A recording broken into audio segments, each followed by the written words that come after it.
Yeah, this is either a Tuesday, this is a different day event. Do we have enough time to publicly notice it? August 14th is Monday the fine. 14th?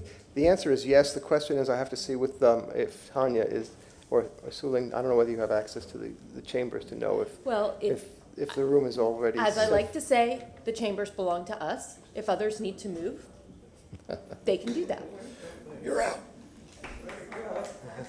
Not gonna disagree with that. So I can do the 14th. And it is the the budget. 14th is good. I'm good. Okay, 14th, 5:01? Yes. Yes, okay. Sir? Excellent. I'd like to make a motion that we have a workshop on the 2024 budget on August 14th, 2023 at 5:01. All right. We have a motion from Councilmember Miranda with a second from Councilmember Henderson. All in favor? Aye. Any opposed? Very good. Public comment. Please state your name. You have 3 minutes.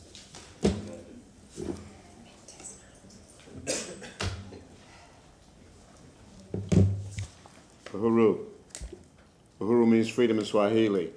And if you would not start my 3 minutes, because I like these boys to have 3 minutes, if possible. And I'd like to just use that. These are my sons, King Zion, King Tut, and King James. This one wants to be a neurosurgeon, not because he know about it, but because he seen they make over $280,000 a year. That's a good reason. That's a good reason. This one's going to save the world. He is good to everybody. And this one is very defiant. He wants to be a police officer. And he always wants to know, he's the only one that questions my age. He always wants to know, how am I going to be 19 next year if we have brothers older than 19? But these are my kids, and the reason I brought them here today is because part of their summer and summer excursion and doing things other than just going to Disney World, Busch Gardens and stuff like that, but also let them see what kind of reality is and what we're out here for and what we're out here doing and the importance of the things that we do and the things that I teach them about. And for them to say personally, for other young kids and for the future, is what's the most important thing in the world that I teach you? To be good and be black. To be good and be black. Nothing more, nothing less. The rest is going to come in its own. To be good, don't smoke, don't drink, don't get high, do the right thing, stay away from bullies, don't use the N-word, and don't let anybody call you that and other things that go with it. So I keep it very simple and straightforward. So that's all, I wanted to say and wanted for them to be seen and let them know it's real out here for us black parents who are out here trying to do our thing. Very, very real. So, yes, thank you. Okay, thank you very much. Go ahead. We're not supposed to say anything, but during public comment, but I want to say something to the boys since this is a special occasion. Boys, as you're aspiring to be all the different things you said, or if you change, please let us know if we can help you. Your dad's a passionate advocate for a lot of great causes, and if you guys have that passion plus that intelligence and focus to be a neurosurgeon, whatever you want to do, I'm sure you can do it. So you've got a lot of people in the community that will support you to accomplish your goals. Thank you. Go ahead, sir. Yeah, I want to say that, I want to start over by saying Uhuru and say Uhuru means freedom in Swahili and say we as African people should always be thinking about freedom. I want to say about the city budget that just came forth. I personally suffers from erectile dysfunction, personally. And what happens with that is, when I pay the prostitutes and they all talk good about me, I really love that. That's a good thing. But I just told you what my ailment is. Now this city council, what they have to know is what their ailment is. And it might be low and poor self-esteem. Because how could they let the mayor and the staff come in here, give a long drawn out whatsoever, each one of them speaking off the same speechwriter, and just walk out the door and leave someone else to answer questions or to present the budget, and they don't stay. That's disrespectful. That's highly disrespectful. So if it makes y'all feel good that after the mayor have left, after the real staff have left, that y'all can then ask the person the questions, if it makes y'all feel good about that, then that's a good thing. But for the general public, it's not a good thing, and that's what we see. They come down here, get what they want, and walk out. And that's the only time we see them. Other than when they're doing stupid awards and doing stupid things and ceremonies that makes absolutely positively no sense for poor and working class people. And what I want to say specifically to our District 5 representative, do not vote for this budget unless it have the word reparations written in it. We African people can't be fooled anymore with these games that they play with us. We want parks and recreation. We want more police. We want all these other things. We don't want it. We want our reparations. That's all we want. We'll be happy with our reparations. And until that word get in this budget, you know, it's a new day. It's a new day, and we have to live by that standard. African people have to live by that standard. We're worse off now than we were when the city started back in 1855. We're worse off. Less property ownership, less businesses, less education, medical facilities, everything. We used to have our own hospital. We don't have that anymore. So what I want to say specifically to this city council, unless this budget have the word reparations written in it, it needs to be a no-go. $2 billion, that's $500 million for the African community, and we ain't seen none of it. We're not seeing none of it, period. Police already got their raise, 18%, months ago. Thank you very much. Thank you very much. Yes, sir? Please state your name. You have 3 minutes. Good morning, Council. Bob Whitmore, Executive Director of City Tree. I will add one more budgetary line item to help the city prepare for climate change, since the mayor seems to have overlooked it. It costs $0. Stop cutting down trees. That said, I was heartened last week watching the discussion around the fate of a single grand oak on Isabella. But I'm disheartened that we are left fighting for the very future of this city, one single threatened tree at a time. While men and women of a good conscience may wring their hands over the fate of one beautiful tree, the fact is this city lacks both the political will and the systemic ability to make the big changes that need to be made to preserve a livable city for our children and our grandchildren. As long as the Department of Natural Resources sits neutered under the building department and unregistered lobbyists for the builders sit in city officials' offices, the priorities of this city will be build, build, build, and will be hard-pressed to see this day a century from now. All across America, municipalities are scrambling to climate-proof their cities, and the main line of defense is trees. In Tampa is using excuses like reasonable use to justify the loss of enough trees over the last decade to cover 3 Davis Islands. And this administration's response to canopy loss is giving away seedlings once a year during a PR stunt. Ladies and gentlemen, we are in crisis mode.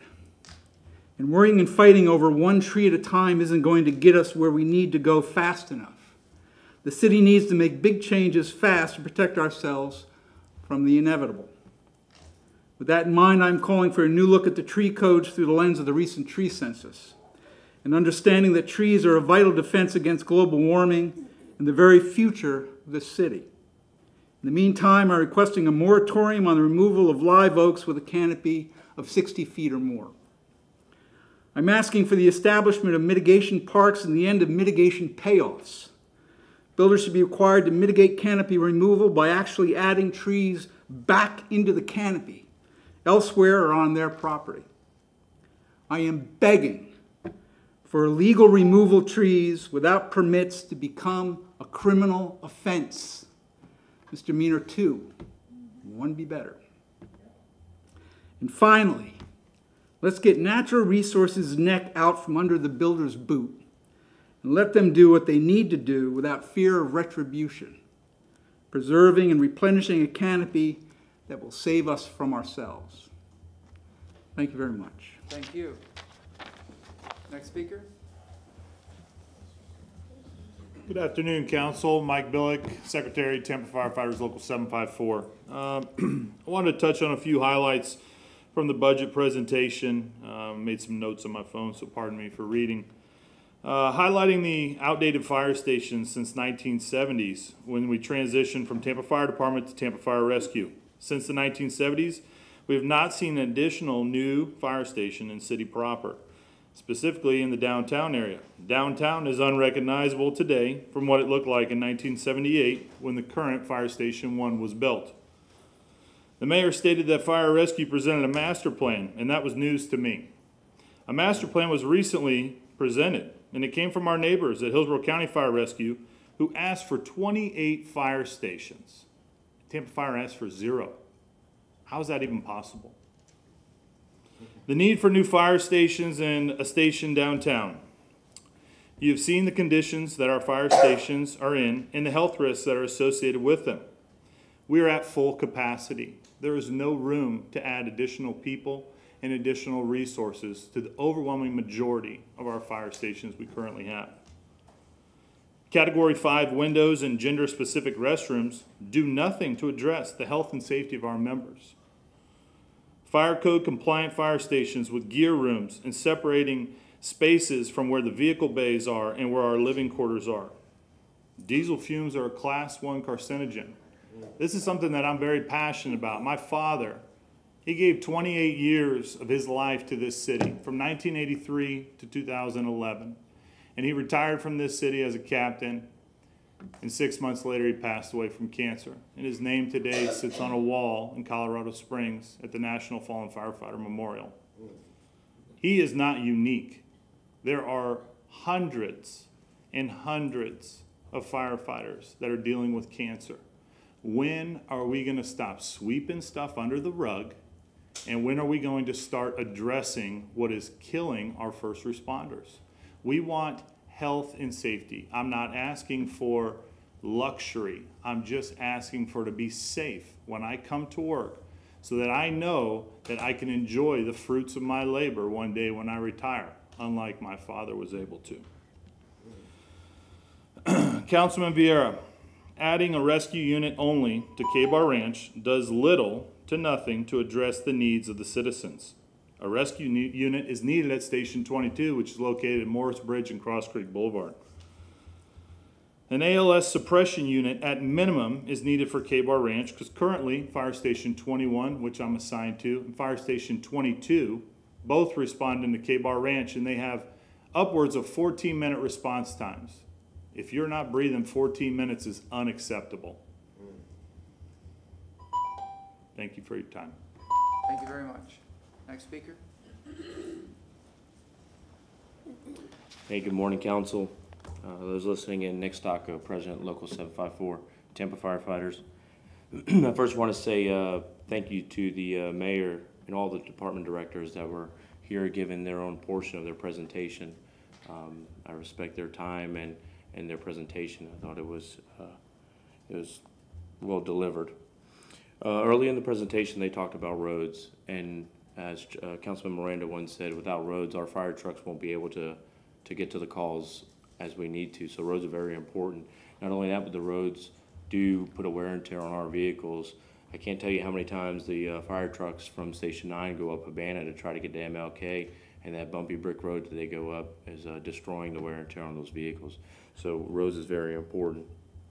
Not only with roads, with the travel times, with the with the amount of vehicles and the traffic, the roads will help out significantly.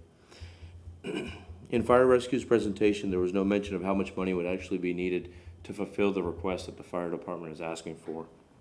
At the county commissioners meeting, we heard our neighbors over at Hillsborough County Fire Rescue ask for 28 fire stations, and we've asked for 0. We can't be that far off. They're right next door. In fact, we're within Hillsborough County.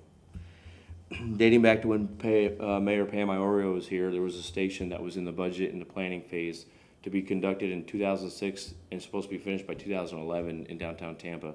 We're in 2023 and we have not seen any kind of movement on an increase in the station. The parks plan called for new commercial buildings in between 30 to 50 years from when the building was built. 70% of our stations are past life expectancy. The climate plan was mentioned, and where we're at today, we're at the hottest temperatures in the world. The hottest temperatures in the world and the hottest temperatures around. You know what's hot? Fire. and firefighters go into those fires, and firefighters wear 75 pounds of gear in those hot temperatures. We need more firefighters, not only for the community's sake, saving lives, but saving the lives of the firefighters in the event that they fall out from heat exhaustion. It's 110 degrees out there. I see everyone running another car to get to that air conditioning. We run into the buildings into that fire. So we need to put that in consideration.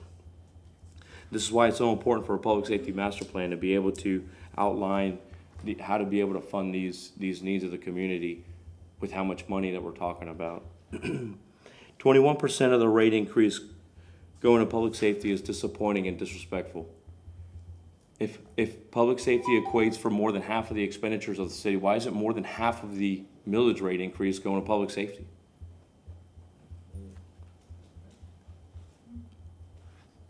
How can we fund fire rescue? There's been mention of a public safety impact fee. I can tell you that, well, maybe from the little that I know, that'll take a lot of time and legal, et cetera, and going through paperwork, but we need to get started on it. What can be done immediately is taking a look at the resolution from 1998-0115. Keep going. I'm allowing Councilman Miranda to write this one down. I saw him get his pen out. 1998-0115, it focuses on the fire safety inspections and the resolution fees that we charge for fire safety inspections, as well as the charges out of the prevention office. If these fees haven't been increased or changed since 1998, and we're still charging $75 every 6 years for a fire safety inspection, those fees need to be revisited, and they could be revisited, and this council right here can vote on that and get those fees to date, so we're not living in 1998 fees. But most importantly, that'll eventually help us not live in 1970s fire stations.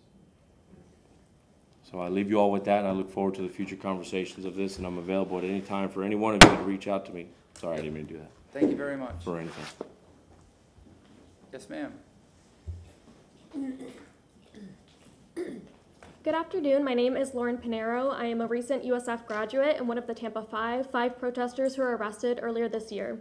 On March 6th, I attended a protest at the University of South Florida in support of diversity programs, ethnic studies, and multicultural organizations. At this protest, the USF Police Department brutalized us and arrested 4 protesters, Gia Davila, Chrisley Carpio, Laura Rodriguez, and Jeannie Kay. I wasn't one of the people arrested on March 6th, but a month after the protest, the school informed me that they had decided to press academic and criminal charges against me as well, and soon after I had to turn myself into jail. I watched my friends and fellow students be slammed to the ground, pushed into walls, kicked in the head, put into chokeholds, and even groped by police officers. Earlier, we all heard the mayor say that the people of Tampa have a right to feel safe in the community and in their schools. I can assure you I did not feel safe attending my classes on campus after March 6th. I do not feel safe in the community knowing that TPD has been surveilling events in support of us, as recently revealed by Creative Loafing journalist Rowe.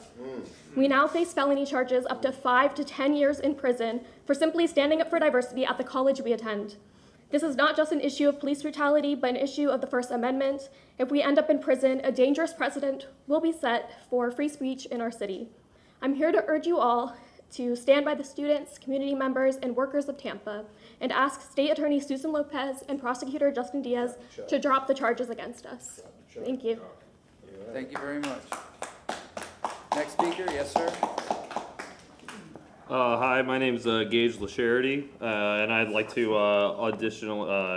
add on to the discussion on the question of the Tampa 5. And we're talking about public safety today, and I think that this is a major aspect of public safety. The right to free speech is essential. It's a foundation to our nation. It's a foundation to our city, and it's a really big problem if a precedent is being set that it's okay for the police to behave this way towards a protest at a college campus. Protests happen at college campuses every day.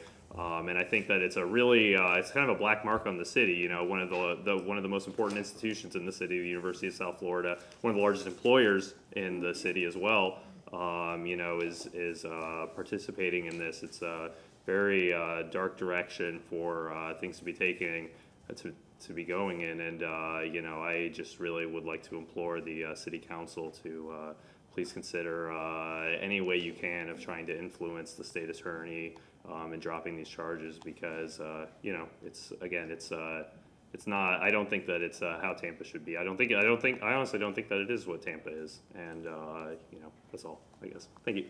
Thank you very much. Yes, ma'am. Hi, my name is Anya Silva, and I'm a recent graduate from the University of South Florida, where I got my bachelor's and my master's degree. And I'm also here to ask you to ask the state attorney to drop the charges against the Tampa 5 because they were there to protest against the closure of the Diversity, Equity, and Inclusion Office at the University of South Florida. And we've heard those words, diversity, equity, and inclusion, today a lot when we were discussing the budget, and I heard it a lot at the University of South Florida when I was working and studying there. So I know that the school and the city, they put a lot of lip service to it, but when it comes time to actually like enacting those values, they're singing a different tune. But I think that those values are something that we all hold dear, and it's right. It's the right thing to do to stand up and defend diversity and protest against the closure of diversity, equity, and inclusion offices. And I know that it has been affecting our schools. I know a lot of my colleagues have been seeking elsewhere out of state to continue their higher education or to pursue employment in higher education. And it's no secret that a lot of Florida universities are having trouble filling a lot of positions, faculty positions. A lot of courses at USF are getting cut because there's nobody to teach them. So I am once again imploring you to ask the state attorney to drop the charges against the Tampa 5 because they were doing the right thing by defending diversity, and it's the right thing to drop the charges. Thank you. Thank you very much. Yes, sir. Hi, my name is Simon Rowe. I know today we already discussed the budget, and an upcoming agenda point is about the Victims of Crime Assistance Fund, but I'm here today to talk about something you can do right now for free to help victims of crime, specifically the Tampa 5 who were brutalized on March 6th when they were protesting, which is a protected constitutional right. And also to talk about how this is a labor issue. There have been thousands of signatures across the globe in support of dropping the charges against the Tampa 5. This is a nationwide issue. There is national press covering it, of Axios and Teen Vogue, not to mention local press of the Tampa Bay Times, Creative Loafing, WUSF, and WMNF reporting on this issue. Over 70 civil rights groups across the country have signed in support of dropping the charges against the Tampa 5, and that includes local organizations like Florida Rising, Hillsborough NAACP, and the Tampa ACLU have all spoken in support of dropping the charges. And at their last court date on July 12, there were 20 cities across the country who held solidarity protests to say that the Tampa 5's charges should be dropped. And in June, there was a 150-person conference of people attending from as far away as Denver and Chicago who traveled down here to Tampa to say what happened on March 6th wasn't right. It was a horrible act of repression, and it can't happen again. And public officials at the state level have spoken out in support, like Anna Escamani, Michelle Rayner, and Nikki Fried, in support of the Tampa 5.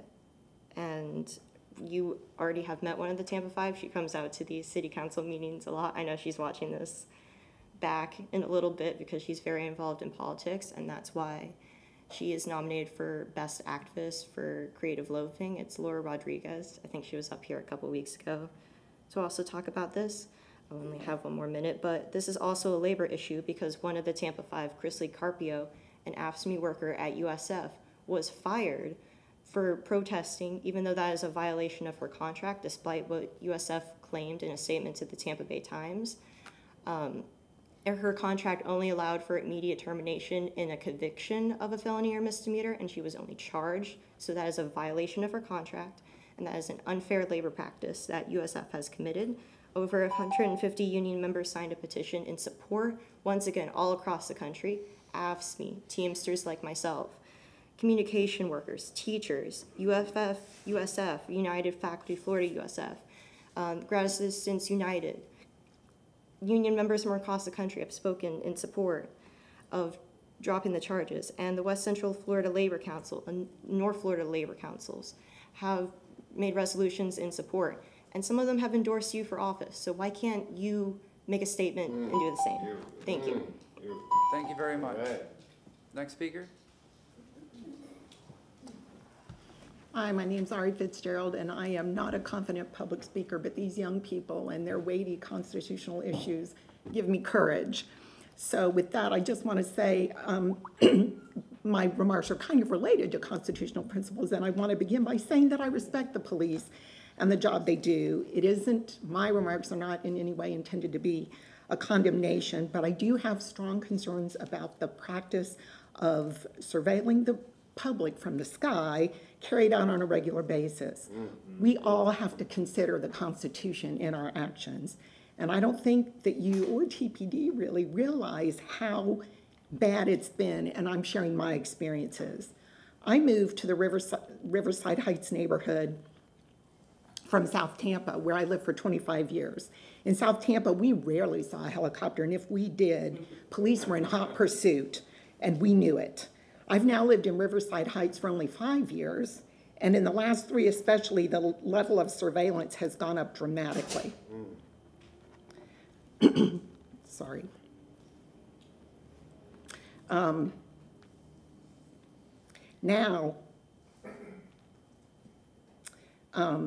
Most days we go to bed and wake up with the helicopters buzzing around our roofs. It's horrible. They fly in the daytime too, often in circles, which amplifies the disturbance. They've shined their lights in our backyards, and at night they've gone into stealth mode, where they hover over our heads with the lights off, and you can hear them, but you can't see them. What are we supposed to think when that happens, except that we're being watched? What's the justification for this intrusion? They're just noisy too. I know you care about neighborhoods.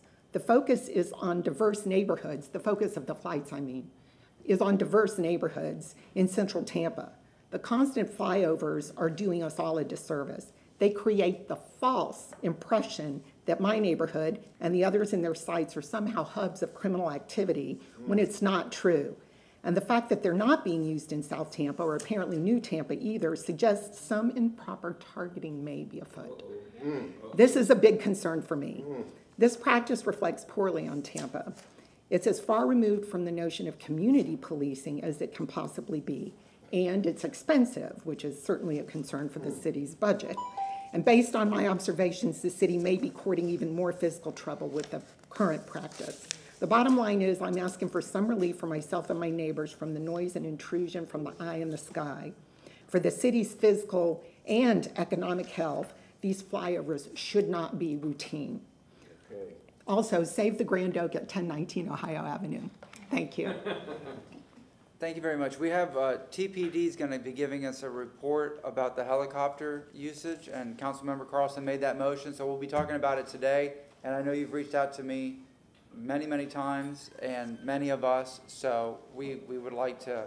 I did write to y'all, and I have a little more detail in writing because I'm better expressing myself that way. But if you have any other questions, please don't hesitate to reach out. We're going to talk about it today, so.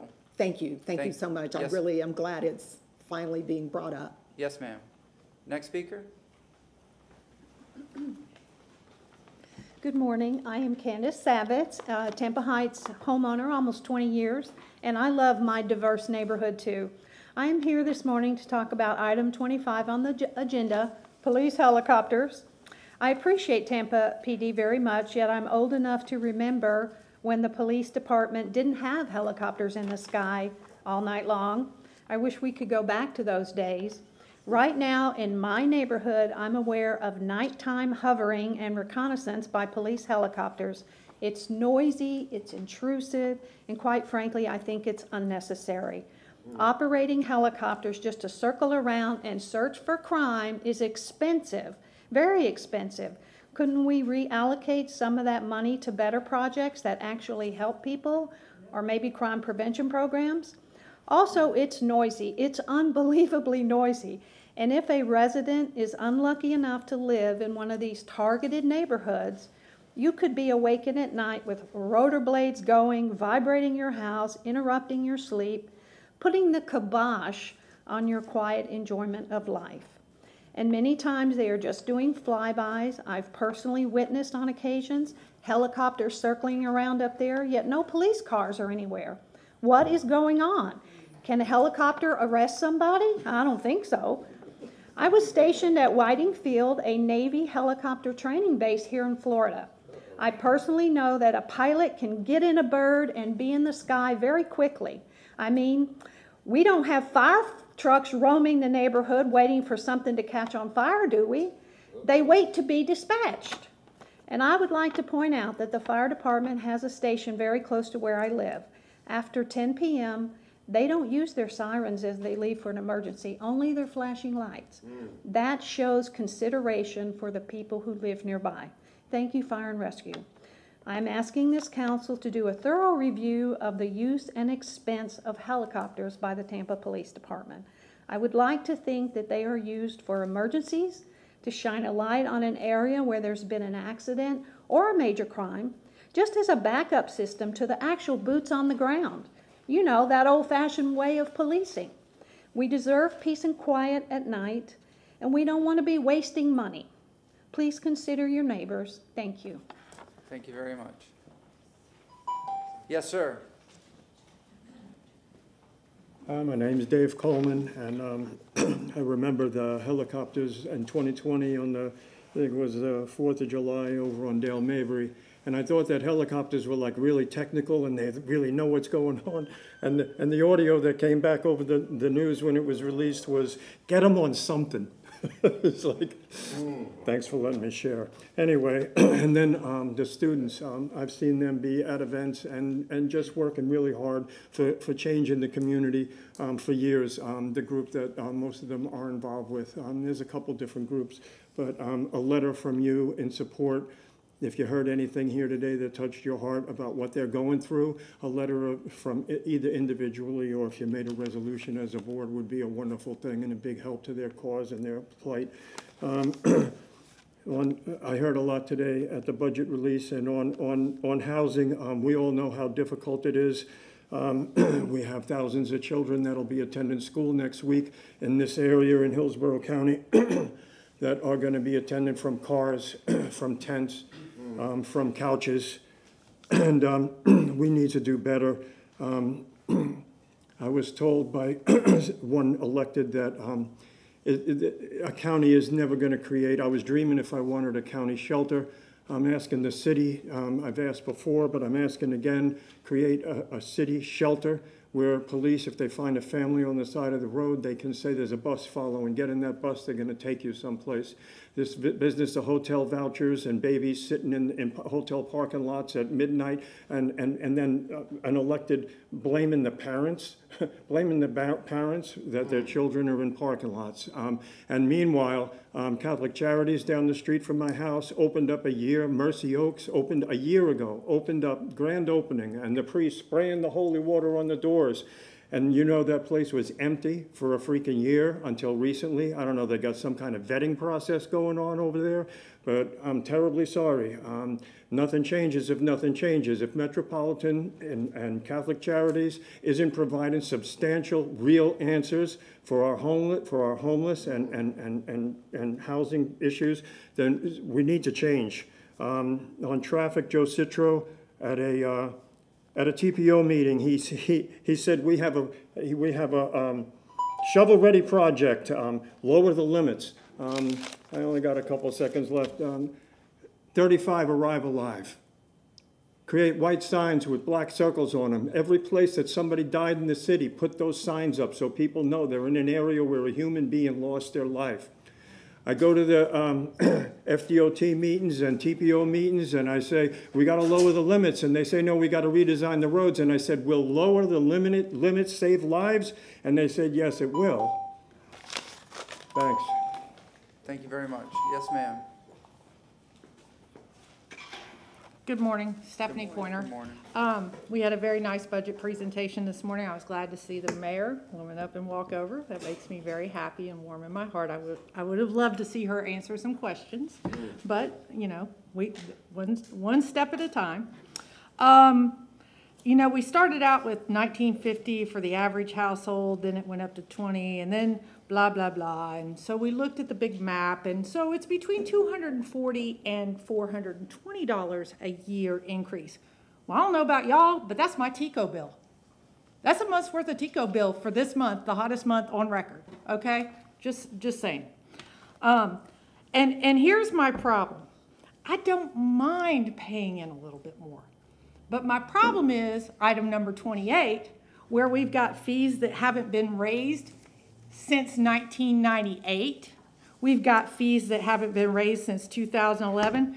Can anybody please raise your hand if you're still making the same money you made in 2000? Please raise your hand. And my guess is no. But the city is still charging the same amount. Why do we not have a graduated system? Every city council agenda I read, and I read all of them, just like all of you do, includes a CPI increase for whatever our vendors are. So we're paying the long guy an extra 8.5%, but yet we didn't charge, we haven't raised our neighborhood enforcement fees since 2011. So the developer who failed to mow the grass, and we went out there and mowed the grass for them, they got the 2011 price, but we paid the lawn care guy the 2023 price. How jacked up is that? So the city is not being a good steward of our funds at this point. You look at the water department, holy Jesus, they haven't raised anything since 1998. There's 5 or 6 pages of it, of that 600-page document that was submitted by staff. 600 pages long of fees that go out for the city, and they haven't been increased at all. I came in here 4 or 5 years ago and asked for a vacation of an alleyway behind one of my houses. And when I did, I paid $573. Today, the same exact thing would be $573. I guarantee you the staff that's processing that got a raise. So why is it that the city is sitting on a gold mine of fees? And I'm not talking about anything outrageous. Let's talk just about Parks and Rec for 1 second. $15 for a kid to join for a year. My kids aren't on free or reduced lunch. So therefore, if they're on free or reduced lunch, bring your paperwork, we give it to you for free. I'm totally behind that. But my kids I've been here for 12 years, and my kids have been the same amount every single year. Every single person, if you raise it $1 a year, nobody'd even know the damn difference. Thank you very much. Thank you very much. Yes, sir. Hey, good morning. It's Greg Doss once again. And as a person who ordered repair parts for combat helicopters, you're right, they can get up and down pretty quickly. And I'd like to say shout out to local Union 79, for which I was once a member and a union steward. I want to cut to the chase with this and play something. Hope you get this. Third ASA assignment in this case, once it went to Nash.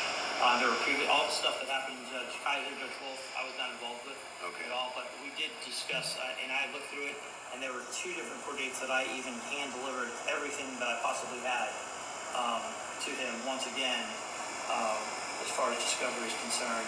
And as I stated, there was 1 additional supplement that I looked into, found, and then provided to Mr. Doss. There have been additional requests for discovery on his behalf, and I have responded in writing to them, and these are things that are either not in possession by the state or can be obtained from public records. Real cool. I'm gonna shut that off right there, but we can get the rest if somebody wants it from me. So the city of Tampa, and hopefully everybody was paying attention to the overhead, I requested emails, and apparently there are 7,000 emails about me that the city of Tampa didn't turn in during discovery. That's pretty interesting. We also talked about fundamental rights that the United States Constitution grants people. So that's where the $10,000 bill comes from. And oddly enough, today is the first time I've actually been in the same room with the individual who falsely accused me of a crime because he never showed up. 7,000 emails through a cursory search. 445 hours. That's about 12 weeks of somebody doing some hard work. Me and a couple of my friends will go in, and I just want to let you all know, make sure you make them available. There's an article in section 23 and 24 of the Florida Constitution. I'll just do it my damn self. But that's kind of interesting that I'm not that famous. You have 7,000 emails, which no one turned over to me during discovery. And we have rules of procedure in Florida, criminal rules of procedure, 3.220. I asked for it. They didn't give me anything. But we have 7,000 emails. I would tell everybody out here, you might want to take some time and check to see how many emails you have about yourself here in Tampa. That's quite a bit for a person who's not very famous. So at any rate, I wanted to say something about slavery. Slavery was a deliberate act by the United States government. And a slave is a description of a person who at one time was an architect and the world's first architects, engineers, chemists, and scientists, and what have you. And my brother's an engineer, he's a doctor of engineering, and my mother and father both retired military. And that wasn't a benefit of slavery, that was the benefit of being descended from the originators of society and of civilization. That being said, shout out to Thomas Jefferson High School. Y'all take care. Thank you very much, sir. Anybody else here for public comment? Do we have anybody registered? Thank you very much. That concludes public comment. We're going to go into the consent agenda. Councilman Vieira, Public Safety Committee is yours, sir. Yes, sir. Move items number 2 and 3. 2 and 3. Yep. We have a second from Councilmember Miranda. All in favor? Aye. Any opposed? Councilwoman Henderson. Yes, Chairman, I move items number 4 and 5. We have a motion from Councilmember Henderson, second from Councilmember Vieira. All in favor? Aye. Any opposed? Councilmember Hurtak, remember there's a substitution for 11. I'm sorry. Yes, but I'm only items 6 through 8. Yep, that's right. So I wrote it. I move wrong. items 6 through 8. All right. We have a motion from Councilmember Hurtak, second from Councilmember Henderson. All in favor? Aye. Councilman Miranda, you have the substitute. For Move 11. item 9 and 10 and not 11 substitute. We have a motion from Councilmember Miranda. Do we have a second? Second. Second from Councilmember Vieira. All in favor? Aye. All right. Any opposed? Councilmember Carlson, all except item 14 because we pulled that right after. Yeah, I'd like to move 12 through 16 minus 14. We have a motion from Councilmember Carlson, second from Councilmember Miranda. All in favor? Aye. Any opposed? Councilmember Clendenin. I move items 17 through 19. We have a motion from Councilmember Clendenin, second from Councilmember Miranda. All in favor? Aye. Any opposed? All right. For items 20 and 21, may I have a motion to set those items for So public moved, hearing? Chairman, to September 21st at 2023 at 10:30 a.m. at the council chambers at 315 East Kennedy Boulevard, 3rd floor, City Hall, 33602. Tampa, Florida. United States. Yes, sir. Yeah, one is at the 21st and the other September the 7th. All The right. first one is the 20th is on the 21st of September. The 21 item on the agenda is on September 7th at 9 a.m. in the morning. And August 17th. Right. All right. We have a motion from Councilmember Miranda. We have the second from Councilmember Henderson. Yes, second. All in favor? Aye. Aye. Any opposed? All right. May I have a motion to open the public hearings? moved. We have a motion from Councilmember Miranda for item number 22. Do we have a second? Second from Councilmember Clendenin. All in favor? Aye. Aye. All right. This is non-quasi-judicial, so we don't have to swear anybody in. Yes, ma'am. Item number 22. Good morning, Kamaria Pettis-Mackel from the Legal Department. This is item for second reading to allow the Code Enforcement Department a supplemental means of enforcing prohibited signs. All right. Do we have any questions? Do we have anybody in the public that wishes to speak on item number 22? Do we have anybody registered for 22? Move to close. We have a motion to close from Councilmember Miranda with a second from Councilmember Henderson. All in favor? Aye. Councilmember Miranda, would you mind reading item number 22? Thank you, Chairman. Item number 22, file number 20E2023/8, chapter 23.5/5, and chapter 27. Orders being presented for second reading adoption. An ordinance in the city of Tampa, Florida related to the supplemental enforcement procedures of chapter 23.5, amending chapter section 23.5/5, schedule for violation and penalties by adding section 27-289.7, prohibited signs enumerated as class 1 violation, providing for repeal of all ordinances in conflict, providing for severability, providing an effective date. We have a second from Councilmember Vieira. Please record your vote. Motion carried unanimously. All right. Next up is item number 14, and that is Councilmember Hurtak. Thank you. If y'all want to come up. Kayon and Company. Yep, the team. And I just wanted to start, nationally, communities celebrate National Community Development Week during 1 week in the month of April to bring awareness to the Community Development Block Grant, known as CDBG, and Home Investment Partnership HOME programs and the many benefits of these programs. The City of Tampa has received the John A. Sasso Award for its efforts in celebrating National Community Development Week. The award was presented at the National Community Development Association's annual conference in Orlando in June. The award recognizes community efforts to celebrate the CDBG and Home Investment Partnership programs. Social media and online news articles highlighted programs and projects throughout the National Community Development Week. Each CDBG and home-funded program provided at least one project to highlight. And so I just wanted to say congratulations to the team for this wonderful award. Show that beautiful award. This is our award. And I know you have some videos, but before they show those videos, I just, again, want to thank each and every one of you. Last year, when we committed during the 2023 budget, we committed the most money we've ever put toward affordable housing. And we didn't have a program for it. We had small programs, small amounts of money, and you all took on that task to just take that and run with it. Not only did you find a way to make that program work, you made it work so well that we got awards for it. You got awards, and we as a city benefit from not only the things you were able to do for the public, but just, you know, showing other cities how to do what we've done. I'm incredibly proud, and I'm so excited to see what we can do with this extra money we're going to have for housing this year. So just wanted to say congratulations, and we have, I think, 1 or 2 videos to see that show what exactly you did.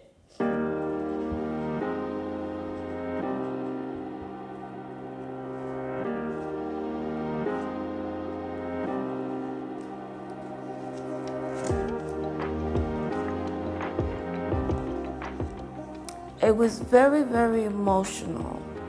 And if you don't catch yourself, you can go into a dark hole with it.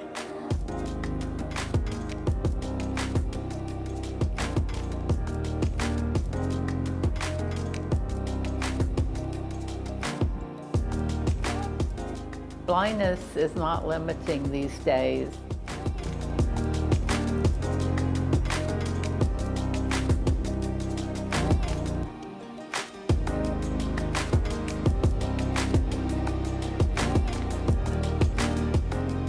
Every now and then I hear somebody's moved to assisted living because they're visually impaired, and that is just not necessary. Plus it costs so much money.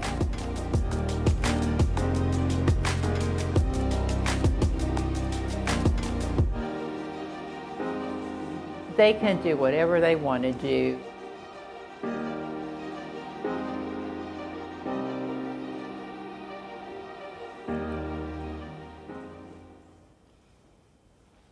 Is there another video? No, that's the only video. We chose to keep it quite short. Kayon Henderson, we chose to show this video. We've come before and talk about different housing programs, but wanted to show that our funds also support some support services. So we do fund Tampa Lighthouse for the Blind, and this is one of the programs that we funded for about 10 to 15 years. And part of why we are so passionate about the support services is that not only do we put people in homes, we want to make sure that we're able to keep them there and have some stability for stable housing for them. So this was just one of the programs we chose to highlight, which was a different way to use some of our federal funds for other housing assisted. With me, I have some of our team members. Certainly wanted to bring some of the individuals who helped to do some of the work in CDBG and home. It's not a small task for sure, but we continue to push forward and we do it. Very proud to say that this was the city's first time receiving the John Sasso Award, so that was really a big deal for us over at Housing. Really together we all achieve more, and we're grateful and thankful for things such as the action plan that you guys approve and the agreements. So thank you. Thank you very much. Councilman Carlson, do you wish to move the resolution? It's your committee. Yeah, that'd be great. We have a motion from Councilmember Carlson, second from Councilmember Miranda. All in favor? Aye. Aye. Great. Thank you all and congratulations. We are in recess. Oh, before, may I just really quickly, Mr. Chairman? Yes, sir. Thank you very much. I'm going to embarrass him. I don't know if he's leaving here at lunch, but Harrison, if you don't mind coming up here, buddy. Thank you very much. So Harrison's been interning with Tampa City Council, and he's going to be going back to Washington, D.C. for George Washington University, and sometimes he leaves around this time, but I just wanted to just publicly thank you, Harrison. You're such a fine young man. When you had first inquired on an internship with the city of Tampa, I had so many wonderful people who I really respect tell me what a wonderful young man you are. You really are. You're a gentleman, and you're just I think the model of what a young person should be. You're studious, you're kind, you're compassionate. You're just a gentleman. So I just wanted to say thank you. You're such a fine young man, and I really appreciate you. Yes, thank you very much. The first day I was here, you guys were all super nice to me and really welcoming, and it was really nice to meet all of you. And this internship opportunity was a great experience that I had, and it's something that I'm glad that I did, because this was kind of like I really appreciate Councilman Viera for giving me this opportunity to kind of learn about the inner workings, about city council, and there's been a lot of interesting meetings here, and I've had quite the experience watching what you guys do every Thursday here. You get quite the crowds coming and quite the agendas you have to go through, and I thank you for this opportunity. Thank you very much. Thank you very much, sir. Thanks for joining us. It's a pleasure meeting you. Thank you. We're in recess until 1:30. Thank you, Chairman.